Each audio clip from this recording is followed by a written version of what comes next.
Hello everyone, welcome back to our SQL series, and this is day 3 of learning SQL in 15 days. Previous వీడియోలో మనం అసలు database ఎలా create చేయాలి, అలాగే table ఎలా క్రియేట్ చేయాలో చూసాం కదా. ఇవాళ ఈ వీడియోలో మనం క్రియేట్ చేసిన టేబుల్లోకి డేటాను ఎలా ఇన్సర్ట్ చేయాలి, అలాగే సెలెక్ట్ స్టేట్మెంట్ అంటే ఏంటి, అలాగే ఇంకా వేర్ క్లాస్ అంటే ఏంటో ఇవాళ ఈ వీడియోలో డిస్కస్ చేసుకుందాం. Let's get into the topic. First అసలు ఇన్సర్ట్ ఇంటూ స్టేట్మెంట్ ఎందుకు యూస్ చేస్తారో చూద్దాం. ఇన్సర్ట్ ఇంటూ స్టేట్మెంట్ అనేది ఫర్ ఎగ్జాంపుల్ మన దగ్గర ఒక టేబుల్ ఉంది, ఆ టేబుల్లోకి మనం రికార్డ్స్ ఎంటర్ చేయాలి.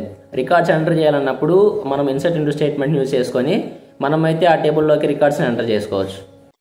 ప్రీవియస్గా అసలు మనం ఇన్సర్ట్ ఇంటూ స్టేట్మెంట్ అంటే ఏంటో చూసాం కదా. ఇప్పుడు ఆ ఇన్సర్ట్ ఇంటూ స్టేట్మెంట్ యూజ్ చేసుకొని మనం టేబుల్లోకి డేటాను ఎలా ఇన్సర్ట్ చేయాలో చూద్దామండి. సో దానికోసం ఇన్సర్ట్ ఇంటూ మీరు ఏ టేబుల్లోకి డేటాని ఇన్సర్ట్ చేయాలనుకుంటున్నారో ఆ టేబుల్ ఏమైతే మెన్షన్ చేయండి. నేనైతే స్టూడెంట్స్ అనే టేబుల్లోకి ఇన్సర్ట్ చేయాలనుకుంటున్నాను. నెక్స్ట్ మీరు ఆ స్టూడెంట్స్ అనే టేబుల్లో ఏమి కాలమ్స్ క్రియేట్ చేశారో ఆ కాలమ్స్ అయితే ఇక్కడ ఇవ్వాలి. నేనైతే ఐడి ఇచ్చాను, నెక్స్ట్ నేమ్ ఇచ్చాను, నెక్స్ట్ ఏజ్ ఇచ్చాను. సో ఇప్పుడు మనం ఈ టేబుల్లోకి డేటాని ఎంటర్ చేయాలి కాబట్టి మనం ఇక్కడ వాల్యూస్ ఇవ్వాలి. ఏ వాల్యూస్ అయితే మనం ఆ టేబుల్లోకి ఎంటర్ చేయాలనుకుంటున్నామో ఆ వాల్యూస్ ఇవ్వాలి. సో నేనైతే ఇక్కడ ఫస్ట్ ఐడి ఉంది కాబట్టి ఫస్ట్ అయితే మనం ఐడి ఇవ్వాలి. సో నేను ఐడి ఫర్ ఎగ్జాంపుల్ 1 ఇచ్చాను. నెక్స్ట్ నేమ్ ఉంది, నేనైతే ఇక్కడ నేమ్ ఎంటర్ చేస్తాను. నేమ్ అయితే ఎంటర్ చేశాను. నెక్స్ట్ మీకు ఇక్కడ డౌట్ రావచ్చు, నేను ఇక్కడ సింగిల్ కోట్స్ ఎందుకు యూస్ చేశాను అనేది.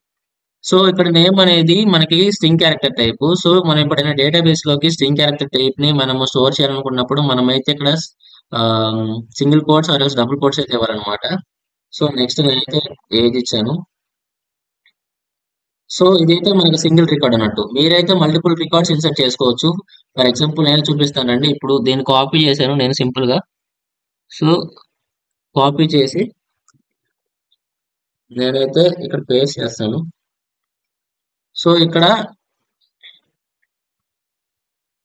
ఇప్పుడు చూసారు కదా, ఇదొక రికార్డు అన్నట్టు. నేను ఇక్కడ ఈ రికార్డ్ లో డేట్ అనేది చేంజ్ చేస్తాను. ఫర్ ఎగ్జాంపుల్ 2 ఇచ్చాను. ఫర్ ఎగ్జాంపుల్ ఇక్కడ నేమ్ వచ్చేసరికి ఎగ్జాంపుల్ రవి ఇచ్చాను. ఇక్కడ ఏజ్ వచ్చేసరికి 19 ఇచ్చాను. నెక్స్ట్ మీరు ఇలా ఇంకో రికార్డ్ కావాలనుకుంటే ఇంకో రికార్డ్ అయితే క్రియేట్ చేసుకోవచ్చు. సింపుల్ గా పేస్ట్ చేసి సో ఇక్కడ రికార్డ్ లో నేను డేట్ అనేది చేంజ్ చేస్తాను. ఫర్ ఎగ్జాంపుల్ 3 ఇచ్చాను. ఫర్ ఎగ్జాంపుల్ నేమ్ రాహుల్ ఇచ్చాను. సో ఇక్కడ నేను ఏజ్ అయితే 18 తీసుకున్నాను. సో నేను 3 రికార్డ్స్ తీసుకున్నాను. మీరు ఇక్కడ మల్టిపుల్ రికార్డ్స్ తీసుకోవచ్చు. సో మీరు ఫర్ ఎగ్జాంపుల్ దీన్ని ఒకసారి రన్ చేసి చూద్దాం. సో చూసారు కదా, డేటా అనేది ఇన్సర్ట్ అయిపోయింది. ఇప్పుడు మనము ఈ విధంగా అయితే మనం అసలు మన టేబుల్లోకి డేటా అనేది ఇన్సర్ట్ చేసుకోవచ్చు. అసలు సెలెక్ట్ స్టేట్మెంట్ ఏంటంటే, ఇప్పుడు మన దగ్గర ఫర్ ఎగ్జాంపుల్ నా దగ్గర అయితే నా డేటాలో ఒక 5 కాలమ్స్ ఉన్నాయి. నాకైతే పర్టికులర్గా ఒక 2 కాలమ్స్ అని అయితే కావాలి. సో దానికైతే మన ఇన్ కేస్ అలాంటి కేసులో అయితే మనమైతే సెలెక్ట్ స్టేట్మెంట్ యూజ్ చేసుకొని మనకి ఏ కాలమ్స్ అయితే కావాలో మనం ఆ కాలమ్స్ని అయితే రిటర్న్ చేసుకోవచ్చు. దీన్ని సెలెక్ట్ స్టేట్మెంట్ అంటారు. సో సెలెక్ట్ స్టేట్మెంట్ ఏంటో చూసారు కదా, ఇప్పుడు దాన్ని ప్రాక్టికల్ గా వర్కౌట్ చేద్దాం అసలు ఎలా ఉంటది ఏంటనేది. సో ఇప్పుడు మనకైతే మనం ఇచ్చిన టేబుల్లో 3 కాలమ్స్ ఉన్నాయి. ఫర్ ఎగ్జాంపుల్ నాకైతే నా అవుట్పుట్ కింద ఒక 2 కాలమ్స్ చాలనుకుంటున్నాను. సో ఇప్పుడు మనమైతే సెలెక్ట్ స్టేట్మెంట్ యూజ్ చేసుకొని మనకు కావాల్సిన కాలమ్స్ అయితే మనం తీసుకోవచ్చు. ఫర్ ఎగ్జాంపుల్ చూద్దామండి, ఇక్కడ సెలెక్ట్. సో నాకైతే ఇక్కడ నేను ఐడి తీసుకుంటాను, ఐడి నేమ్ రెండే తీసుకుంటాను. నాకైతే ఏది అవసరం లేదు అనుకుందాం. For example ID name from A table నుంచి అయితే మనకు కావాల్సో అక్కడ ఆ టేబుల్ ఏం ఎంటర్ చేయాలి, స్టూడెంట్స్. సో ఒకసారి దీన్ని రన్ చేసి చూద్దాం. సో చూసారు కదా, ఇక్కడ నేను ఐడి నేమ్ అసలు నా స్టూడెంట్స్ టేబుల్లో ఏం కాలమ్స్ ఉన్నాయి, ఐడి ఉంది, నేమ్ ఉంది, నెక్స్ట్ ఏజ్ ఉంది. కానీ నేను ఇక్కడ ఏమేమి సెలెక్ట్ చేశాను, ఐడి నేమే సెలెక్ట్ చేశాను కాబట్టి మనకి ఇక్కడ ఐడి నేమే ప్రింట్ అవుతుంది. ఇప్పుడు మీకు ఒక డౌట్ రావచ్చు, నేను 3 కాలమ్స్ ని ప్రింట్ చేయాలంటే నేనే స్టేట్మెంట్ యూజ్ చేయాలని. సో దానికోసం అయితే సెలెక్ట్ స్టార్ ఫ్రమ్ స్టూడెంట్స్. ఒకసారి దీన్ని అయితే రన్ చేద్దాం. సో చూసారు కదా, ఇక్కడ అన్ని కాలమ్స్ ప్రింట్ అయ్యాయి. ఐడి ఉంది, నేమ్ ఉంది, ఏజ్ ఉంది. ఫర్ ఎగ్జాంపుల్ నాకు ఇక్కడ 3 కాలమ్స్ అవసరం లేదు, నేను పర్టికులర్ గా కాలమ్ ని మెన్షన్ చేసుకుంటాను నాకు ఏం కావాలనుకున్నప్పుడు ఇక్కడ మీరు సెలెక్ట్ స్టేట్మెంట్ ఇచ్చేసి మీరు ఏమైతే సెలెక్ట్ చేయాలనుకుంటున్నారో, ఏ కాలమ్స్ అయితే సెలెక్ట్ చేయాలనుకుంటున్నారో, ఇక్కడ ఫర్ ఎగ్జాంపుల్ నేను ఐడి ఇచ్చాను, నేమ్ ఇచ్చాను, స్టూడెంట్స్ అనే టేబుల్ నుంచి. ఈ విధంగా మీరైతే ఈ క్వెరీ అనేది రాసినట్టే మీకు మీ సెలెక్ట్ స్టేట్మెంట్ లో మీరు ఏమేమి సెలెక్ట్ చేసుకున్నారో మీకు ఆ వాల్యూస్ అనేది ప్రింట్ అవుతుంది. వేర్ క్లాస్ అంటే ఏంటంటే అసలు ఇప్పుడు మన దగ్గర ఒక నెంబర్ ఆఫ్ రికార్డ్స్ ఉంటాయి, కానీ మనమైతే ఆ రికార్డ్స్ని ఫిల్టర్ చేసి నాకైతే ఒక పర్టికులర్ రికార్డ్ కావాలనుకోండి. ఫర్ ఎగ్జాంపుల్ నా దగ్గర ఒక 5 స్టూడెంట్స్ ఉన్నారు. ఆ 5 స్టూడెంట్స్లో నాకు ఒక పర్సన్ డేటా కావాలి. ఇన్ దట్ ప్లేస్ మనం ఏం చేసుకోవచ్చు అంటే అప్పుడు వేర్ క్లాస్ యూజ్ చేసుకొని మనం where person ID is equals for example నేను ఒక్కొక్క పర్సన్కి ఒక్కొక్క పర్సన్ ఐడి ఇచ్చాను. నేను వేర్ క్లాస్ యూజ్ చేసుకొని నాకు ఏ పర్సన్ అయితే డేటా కావాలని నా పర్సన్ ఐడి ఇస్తే మనకు ఆ పర్టికులర్ పర్సన్ యొక్క డేటా అనేది మనకు ప్రింట్ అవుతుంది. వేర్ క్లాస్ అనేది ఇలా వర్క్ అవుతుంది. సో వేర్ క్లాస్ అంటే ఏంటో చూసారు కదా. ఇప్పుడు ఆ వేర్ క్లాస్ ని మనమైతే ప్రాక్టికల్ వర్కౌట్ చేద్దాం. ఫర్ ఎగ్జాంపుల్ మన దగ్గర చాలా రికార్డ్స్ ఉంటాయి, కానీ మనకైతే పర్టికులర్ రికార్డ్ అనేది కావాలనుకున్నప్పుడు మనమైతే వేర్ క్లాస్ ని యూజ్ చేసుకొని మనకి ఆ పర్టికులర్ వాల్యూస్ అయితే డేటా అయితే మనం ప్రింట్ చేసుకోవచ్చు. ఫర్ ఎగ్జాంపుల్ ఇక్కడ చూద్దాం రండి. Select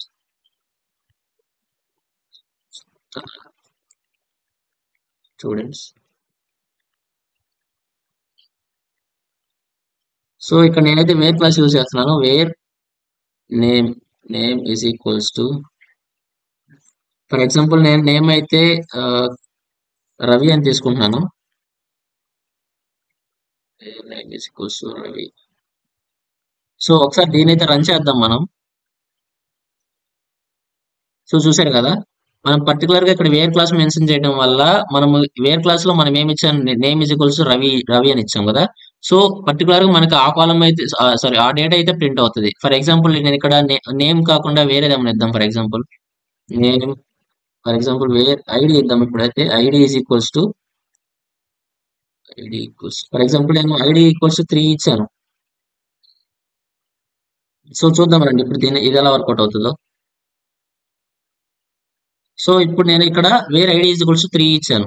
so ID is equals 3 ఇచ్చినప్పుడు మనం పర్టికులర్ ఇక్కడ మెన్షన్ చేసాం. మనకి పర్టికులర్ గా ఆ స్టూడెంట్స్ టేబుల్లో మనకి థర్డ్ ఐడి కావాలి, థర్డ్ ఐడి స్టూడెంట్ డేటా కావాలి కాబట్టి మనం ఇక్కడ ఐడి ఈజ్ ఈక్వల్స్ 3 ఇచ్చాం కాబట్టి సో మనకి ఇక్కడ ఐడి అనేది థర్డ్ ఐడి యొక్క డేటా అనేది ప్రింట్ అవుతుంది. ఫర్ ఎగ్జాంపుల్ నేను ఇక్కడ ఐడి కూడా తీసుకోలేదు. ఫర్ ఎగ్జాంపుల్ నేను ఇక్కడ ఏజ్ తీసుకుంటున్నాను. Age age is equals to నాకు ఏజ్ అనేది 20 కావాలి. వేరే ఏజ్ ఈక్వల్స్ 20 ఇచ్చాను. నెక్స్ట్ ఫర్ ఎగ్జాంపుల్ దీన్ని రన్ చేద్దామండి.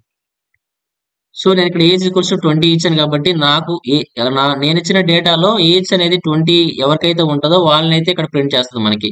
సో నేను ఇచ్చిన డేటాలో భరత్ అనే వ్యక్తికి ఏజ్ అనేది 20 ఉంది. సో తన డేటా అనేది ప్రింట్ అవుతుంది. ఈ విధంగా మనమైతే వేర్ క్లాస్ ని యూజ్ చేసుకొని మన రికార్డ్స్ అయితే ఫిల్టర్ చేసుకోవచ్చు. ఈ వీడియో మీకు కనుక ఇన్ఫర్మేటివ్గా ఉంటే నా ఛానల్ అయితే లైక్ చేయండి, షేర్ చేయండి, అలాగే సబ్స్క్రైబ్ చేయండి. అలాగే పక్కనే ఉన్న బెల్ ఐకాన్ అయితే యాక్టివేట్ చేసి పెట్టుకోండి. You will get notified for the upcoming series. So thanks for watching. Thank you.